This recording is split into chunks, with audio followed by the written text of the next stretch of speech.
చెప్పడం ప్రస్తుతం ఉన్న సినారియోలో సుమన్ శెట్టి ప్రస్తుతం అలాగే స్టేబుల్గానే ఉన్నాడు. యాక్చువల్గా లాస్ట్ వీక్ సుమన్ శెట్టి వస్తారు అన్నారు అందరూ, బయటకు వచ్చేస్తారు ఇంకా ఆయన. రీతు అన్ఎక్స్పెక్టెడ్గా రీతు వచ్చింది.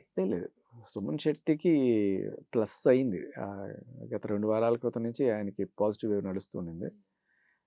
రీతుకి ఖచ్చితంగా సంజన దెబ్బ, అది అయితే డౌట్ లేదు. సంజన దెబ్బ జనాల్లో గట్టిగా వెళ్ళింది. మరి ఇప్పుడు సంజన దెబ్బ తనూజ మీద పడదా? టచ్ చేసే అంత ఇదిలో లేదా? సంజన దెబ్బ కాదుగా, భరణి దెబ్బే పడుతుంది, వీళ్ళిద్దరి మీద పడుతుంది పడితే. ఇప్పుడు అది మేబీ బిగ్ బాస్ చూపించే తీరు, లేకపోతే దాపెట్టాలి సేవ్ చేయాలి అనుకున్నా కూడా ఉండదు నాకు తెలిసి.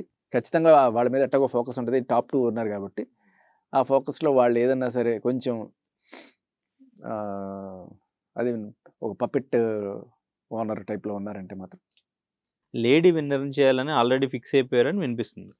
మేబీ నెక్స్ట్ వీక్ మీరు చెప్పినట్టు సంజన బయటకు వచ్చేస్తే ఇంకా మిగిలింది తనూజాని.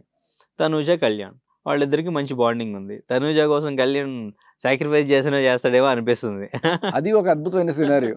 ఎందుకంటే అదే ఇన్నాళ్ళు లేడీ గెలవలేదు, నేను త్యాగం చేస్తున్నాను, ఒక సైనికుడిగా ప్రాణత్యాగం చేసేయడానికి సిద్ధపడ్డవాడిని, ఈ తొక్కలో దీన్ని త్యాగం చేయలేనా అని చెప్పి త్యాగం చేసేసాడు అనుకో. Kalyan will become a bigger hero. Bigg Boss trophy గెలవడం కన్నా